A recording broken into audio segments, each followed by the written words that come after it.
I've spent almost 20 years working in skincare and beauty, and I've built a lot of my philosophy around anti-aging, which basically just means that I don't believe getting older is a flaw, and I don't think that beauty disappears the moment that we stop looking 25. I don't think that every change in a woman's face needs to be corrected. And over time, I've realized that I'm not interested in helping women look ageless. What's more interesting to me is helping women feel more at home in themselves. And I've been thinking a lot lately about the difference between caring for yourself and trying to outrun yourself or outrun the clock, because those things can look almost identical from the outside. You know, we've got the serums, the supplements, the routines, the rituals, all of our practices. And internally, all of these can feel completely different. One can feel like devotion, while at the same time, the other feels like war. And as I get ready to turn 40 this week, I've been realizing how easy it is to slip from one into the other without really noticing it. You are listening to Skin, Earth, Vitality, the podcast where ancient wisdom meets modern vitality. If you are seeking to reconnect with your innate vibrancy, you're in the right place. I'm Emily Davis, a seasoned holistic esthetician and herbalist. Join me as we unlock the secrets of ancient skincare practices, explore the beauty of seasonal and nature-based living, herbalism, and true holistic well-being for you and the broader ecosystem. This podcast is brought to you by Stratum Aesthetics. Head to stratumaesthetics.com to find curated skincare, body care, and other wellness products hand-selected by me. Now enjoy the show. Welcome back in. Today, I want to talk about the difference between cultivating beauty and applying beauty, because I think our default when we think of physical beauty is like, what can I apply?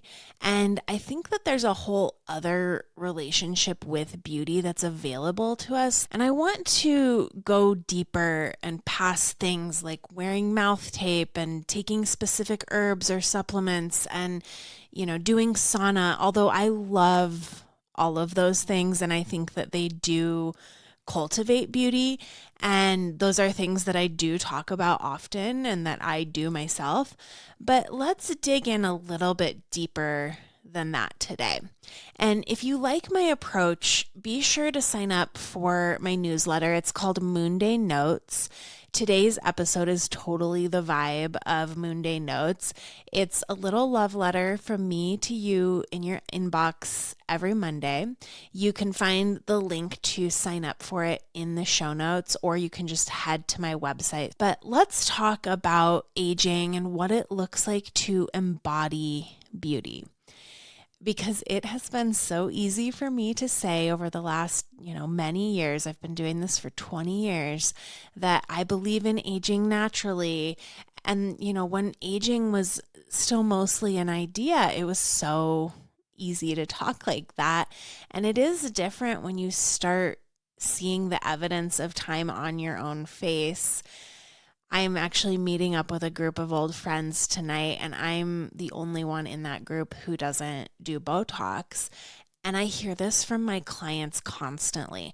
I'm the only one in my friend group who doesn't, and I don't want to, but I feel weird about it.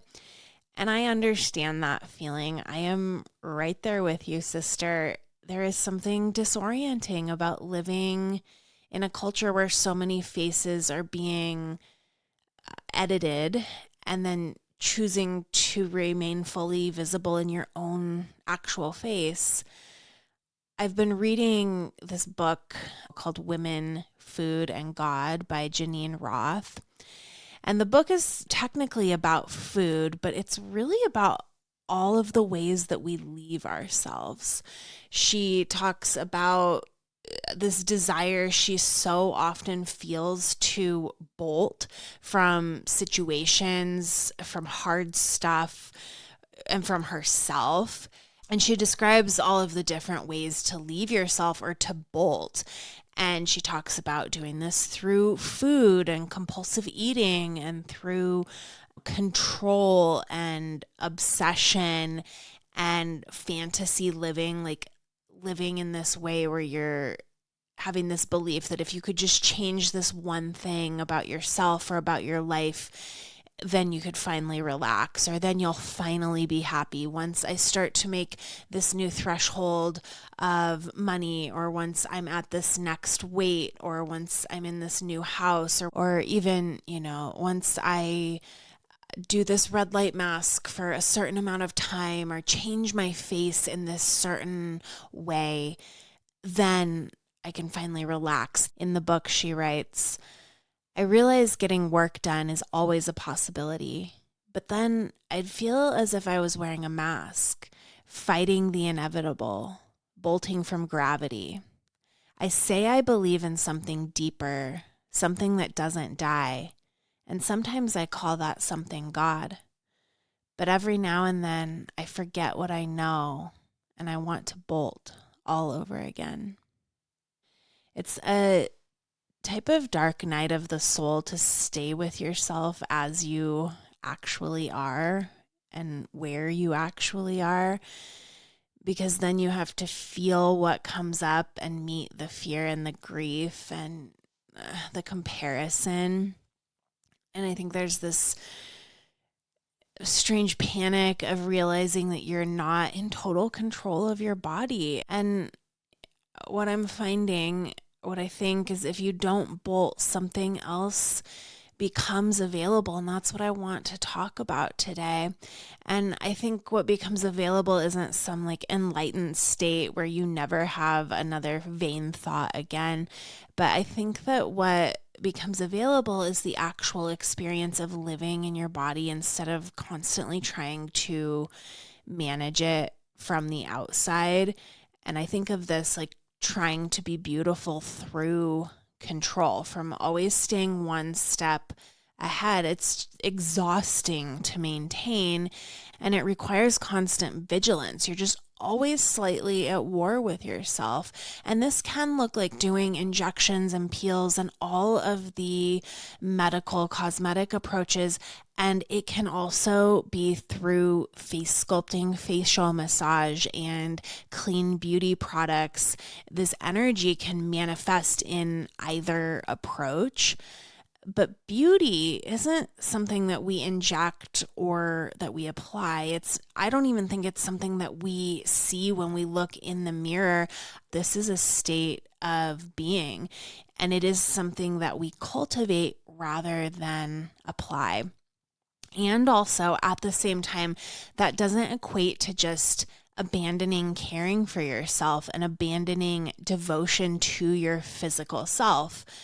I would actually argue that it's the opposite. I think that caring for your physical body, or even just coming back into your physical body, helps you to embody that state of beauty.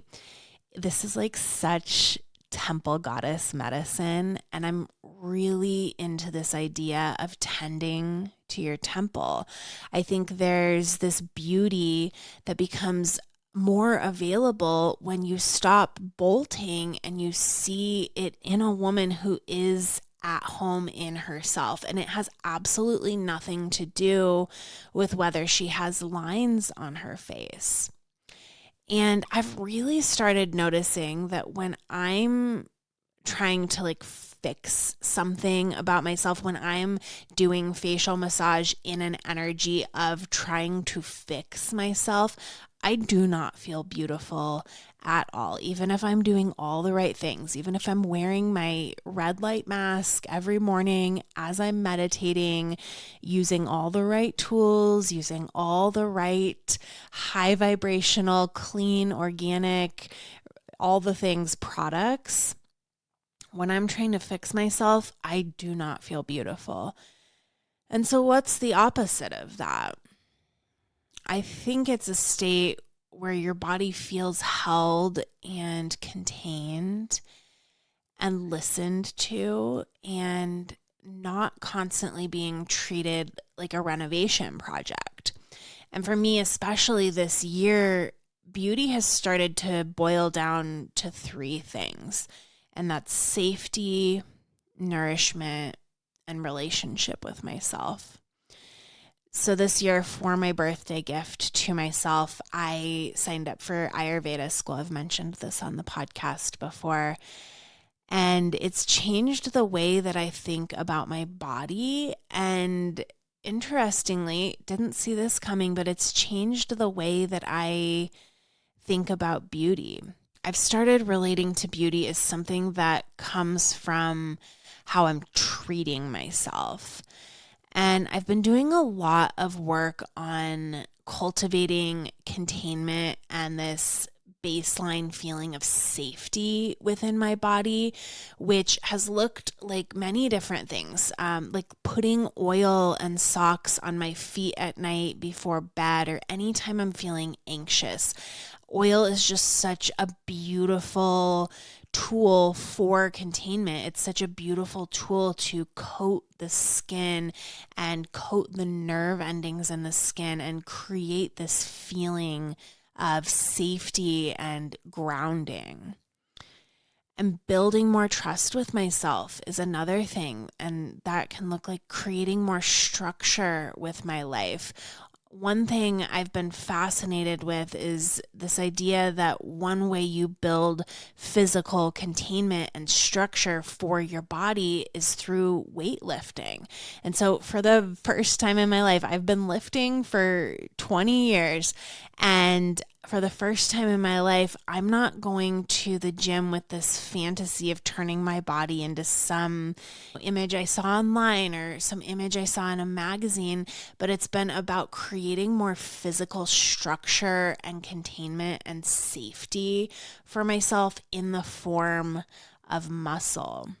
I've been doing so much work on showing myself that I can trust that food is coming in with a rhythm. Before I started this Ayurvedic program where we're asked to really notice our eating patterns, it's ideal to be eating with rhythm at the same time every day. And I had no idea that I wasn't doing that and that I would just wait until I was absolutely past hungry or past hangry, really, to even remember to eat. And that's like a signal of not safety to your body. Even just creating a rhythmic morning routine where you do the same thing, scrape your tongue, drink warm water, then meditate, then move. Ayurveda is really big into rhythmic daily routine because it signals safety to the body. Like I said, Abhyanga warm oil massage is signaling safety. It's like this armor that you get to put on for the day. And all of this has been just true care for myself in a way that I have never known. And it is such a beautiful way to build self-trust. I think that the woman who doesn't trust herself to care for herself is going to outsource that care to a routine that they found on TikTok, like whatever the hottest new routine is or what everyone else is doing. And I feel like creating this safety allows you to trust yourself. And what I've noticed about beauty in all of this is when I started oiling my feet at night, not because some influencer told me to do so, but because my body was asking for it. Like I could listen and know that I was feeling really scattered or really ungrounded or anxious. And as I've been building this container and this sense of being held with structure and rhythm, I noticed that I started feeding myself differently. And it's so interesting going back to that book, Women, Food, and God. She talks in there about the way you experience food is a direct mirror to the way you experience life, also known as God. Are you rushing through, or are you present? Are you starving and then gorging on junk to fill that hunger? Nourishment today does not mean what nourishment 5 years ago meant to me. Just a couple of years ago, nourishment still had this energy of optimization for me with health hacks and supplements and trying to do everything quote unquote right. But it's recently become just more simple and much more intimate. I'm bored by pop wellness. I've spent way too much of my life force trying to figure out if I should be eating carbs or not, or raw milk, or how to optimize for the highest protein in my breakfast, because I was so consumed with listening to somebody else tell me what I should be doing. I think it's much more exciting to relax into food and focus on eating fresh, whole foods, loading up on veggies and fruits, and noticing how a food feels in my body. Am I feeling calm and clear-minded after, or do I feel sluggish and brain foggy or bloated? Like, how is my digestion doing after I eat this food? I think it's so exciting that the way that you nourish yourself changes the way that you show up in the world. You are what you eat. And the way that you're able to make decisions and live your life and live your purpose. And that has become a catalyst for challenging myself to make more of my own fresh meals with my own hands, and to bless the meal and eat it with love, and to banish screens and distractions during mealtime, just to make it a really beautiful experience, a place where I want to be present. Doing things like eating earlier, because knowing that when I eat late, it makes sleep harder. To only eat to about 80% full. All of these things affect the way you show up and the way that you feel in your skin. And my final gem that has changed the way that I think about beauty and feeling at home in myself is this framework of what are called energetics. Energetics are present in every single traditional healing system. Every form of medicine outside of Western medicine has this framework. And the basic idea is that everything has a quality. Your body right now has a quality. The food that you ate for lunch today had a quality. The weather today has a quality. And all of those qualities are either adding to what you already have, or they're balancing it out. So, for example, something may be hot or cold. Think of a chili pepper is hot and a cucumber is cold. And if you are already a person who runs really hot, so maybe you are hot off the collar, maybe you have really hot red inflamed skin, like maybe you have rosacea, all of these things, maybe you are temperature hot. So hot is going to add to that quality that you have. That's why oftentimes it's recommended for people who are having a rosacea flare up to not be eating hot, spicy foods, or that a hot, spicy food may have contributed to the flare up. And then cool foods will balance it out. And Ayurveda takes this so much further, which I think is so cool. Instead of just hot and cold or dry and wet, they give you 20 of these qualities, 20 ways to get specific about what's actually happening in your body or in your mind right now. And what that does is it gives you a language for things that you truly have always felt. I was like, oh my gosh, of course. Like, I've always felt this, but I'd never had the words for it. Okay, I'm noticing I'm feeling uncomfortable. And then you can start to ask what it actually is. Is it that I feel scattered? Do I feel sluggish and stuck? Am I sharp and irritable right now? Or opposite, am I feeling really dull and foggy? And once you can name it, you then know what you need or what can help. Because the rule, like I said, like increases like and opposites balance. So if you're scattered and all over the place, you don't need more stimulation. You don't need more coffee or caffeine. You need some weight and some warmth and stillness, maybe a slow meal, putting your feet on the ground. If you're heavy and stuck and you can't get moving, you don't need another cozy night on the couch. You need something light and bright and activating. So maybe a brisk walk or green tea. It just almost sounds too simple, but it works. And it's been really interesting and playful to get curious and then try it out. This has brought me home to myself and back into a state of beauty. This is that temple goddess medicine. I've spent a lot of time this year learning to be present in my body, in my meals, in the mirror. And what I've noticed is that beauty just shows up when I cultivate this presence through the safety, through the nourishment, and through this deeper relationship and listening to myself. The poet David Whyte says one of my favorite lines. He says, "Beauty is the harvest of presence." And I think that's the most real thing I have ever heard about what it actually means to feel beautiful. That's what I have for you today. My hope for you is that wherever you are, whatever you're doing, if you're on a walk or doing the dishes, that you feel truly beautiful today. If you don't, I hope that you can maybe pop into some of those things that I talked about and incorporate them into your life. If you do, please reach out, send me an email, tell me what you think.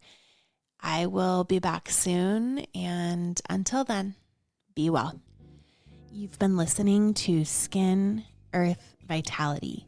If you like what you heard today, consider giving me a 5-star rating. It helps other people just like you to find the show. You can shop products and find all of my offerings on my website, stratumaesthetics.com, and follow me on my social channels at Stratum Aesthetics.